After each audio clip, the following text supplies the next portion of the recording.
Hello and welcome to Lazada Insider, featuring knowledge that makes a difference. We share trusted insights, forward-looking perspectives, and exclusive expert interviews to keep you ahead of the curve. Hi, I'm your host, Katrina, and welcome to Lazada Insider. Don't forget to follow this channel for exclusive insights every week. COVID-19 has changed consumer priorities in many ways, and one of those is shifting towards healthier choices, whether it's lifestyle, it's food, supplements, and let's not forget about mental well-being as well.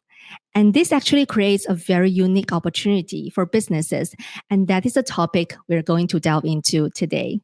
We have expert guest Philip joining us today from Kadence International. Philip is a research professional with 15 years of experience, having worked across Europe and Asia. Currently, he's the global head of research and strategy and heads up the regional Asian hub for Kadence. Hi, Philip. It's great to have you on Lazada Insider. Hi, thanks for having me. Great. Before we delve into the discussion on health and wellness industry, let us know more about what your position entails as the global head of research and strategy and also managing director of Kadence Singapore. Yeah, so that sort of dual role allows me to sort of be based here in Singapore. I used to be from the UK, but I've been here now for 10 years. So I work with a lot of kind of global clients. I work with a lot of clients that are looking to kind of expand into APAC. And we're here to really try and facilitate that sort of on the ground consulting here in Singapore and working with our partners in all of our offices that we have across Southeast Asia. And then globally, I try and kind of draw together more of the kind of key insights and trends and just like great ways of working across our other offices over kind of the US and UK as well. So really trying to tie everything together and really champion the work that market research can do. Yeah, that certainly gives you a unique perspective, given the dual roles that you have.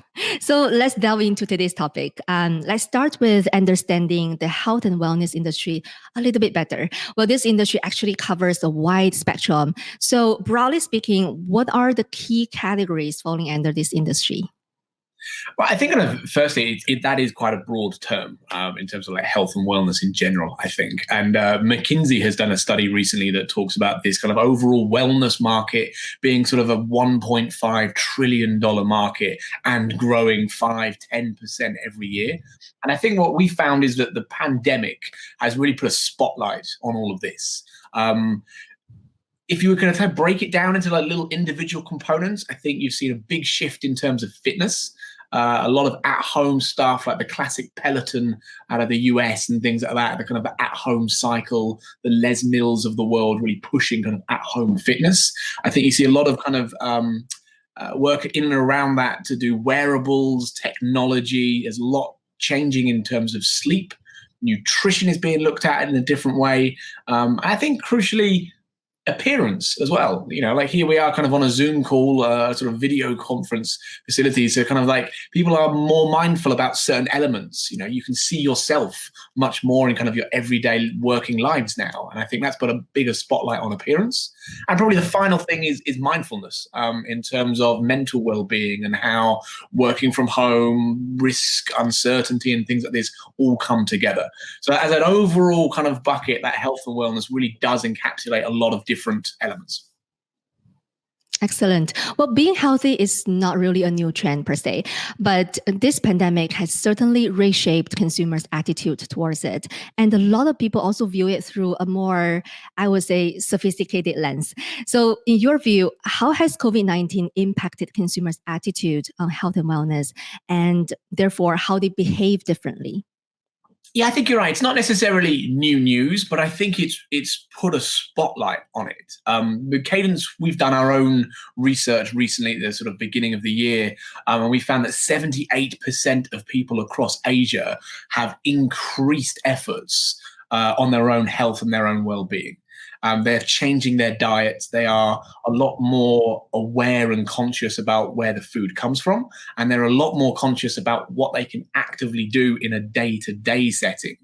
And I think being at home, working from home, it puts a greater emphasis on needing to stand up, needing to get out, needing to do something different in order to make sure that you can keep your body going. And I think kind of the pandemic really has shifted that and emphasized the importance.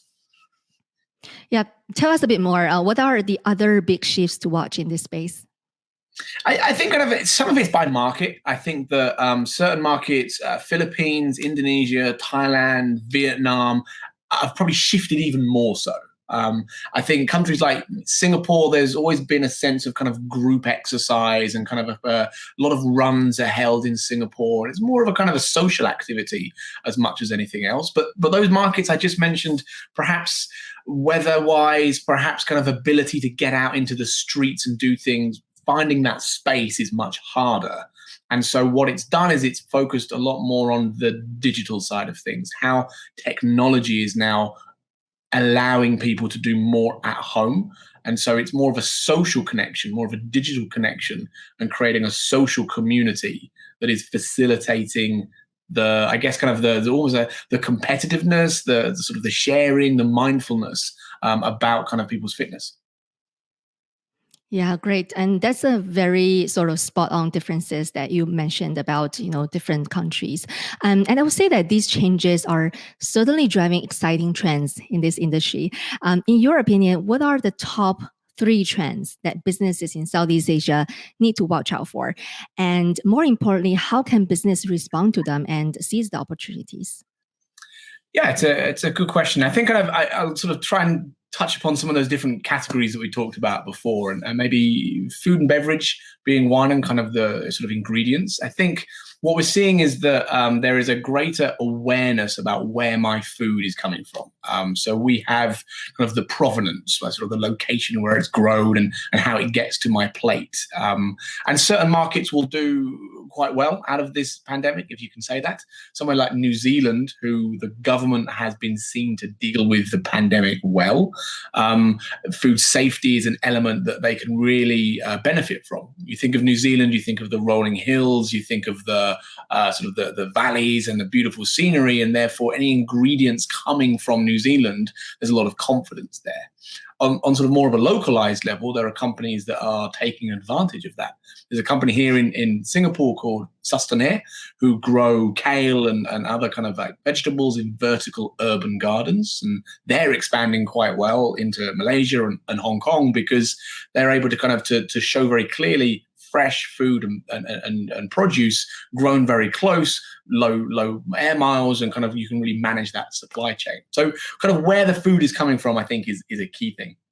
And the second thing is in workplaces and thinking about kind of like mental well-being. But we've done a study recently with Bloomberg actually that looks to ensure that kind of 66%, just checking my notes, 66% of companies are engaging external vendors to help with and provide advice on kind of healthcare and well-being at the beginning of this year, up from 55% at the back of last year. So even though maybe the sort of the bulk of the pandemic has been dealt with, it's an ongoing, everlasting issue, and workplaces are really taking advantage of that. And probably then the third thing is the use of technology. Me as an individual, I can have more control over what I'm doing. I can track my own habits a lot more, and I can see very clearly kind of what I'm eating and what I'm doing, and it reminds me to go and to manage my own health. It's kind of health on my terms, which is something that perhaps has never been as accessible as it is today. Yeah, with all these exciting trends that are coming into this industry is also growing very rapidly. And with that rapid growth also comes competition. So there is definitely that need for business to stand out from the crowded marketplace in this industry. So let's talk about strategies to stand out from the crowd. What would be your advices to the business on this? Well, I might be slightly biased, but I would say market research is a key part of being able to ensure that you know what's going on.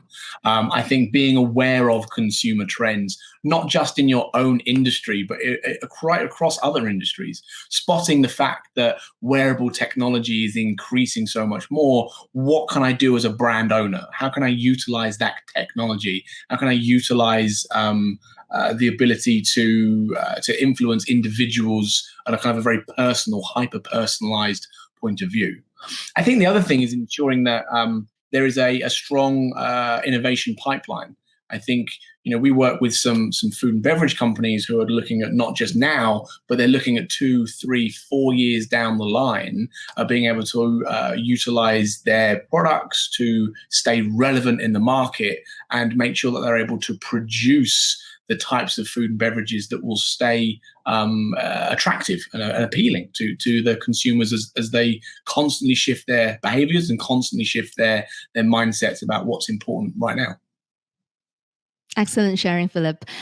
You share about the key trends in health and wellness industry, and even more interesting and important, how businesses can seize these substantial opportunities to generate competitive edge. And that actually brings us to the end of today's episode. Thank you very much, Philip. Thank you very much. Thanks for your time.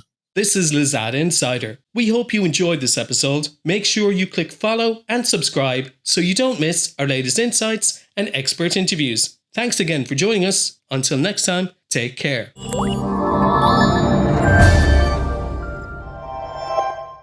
Lazada.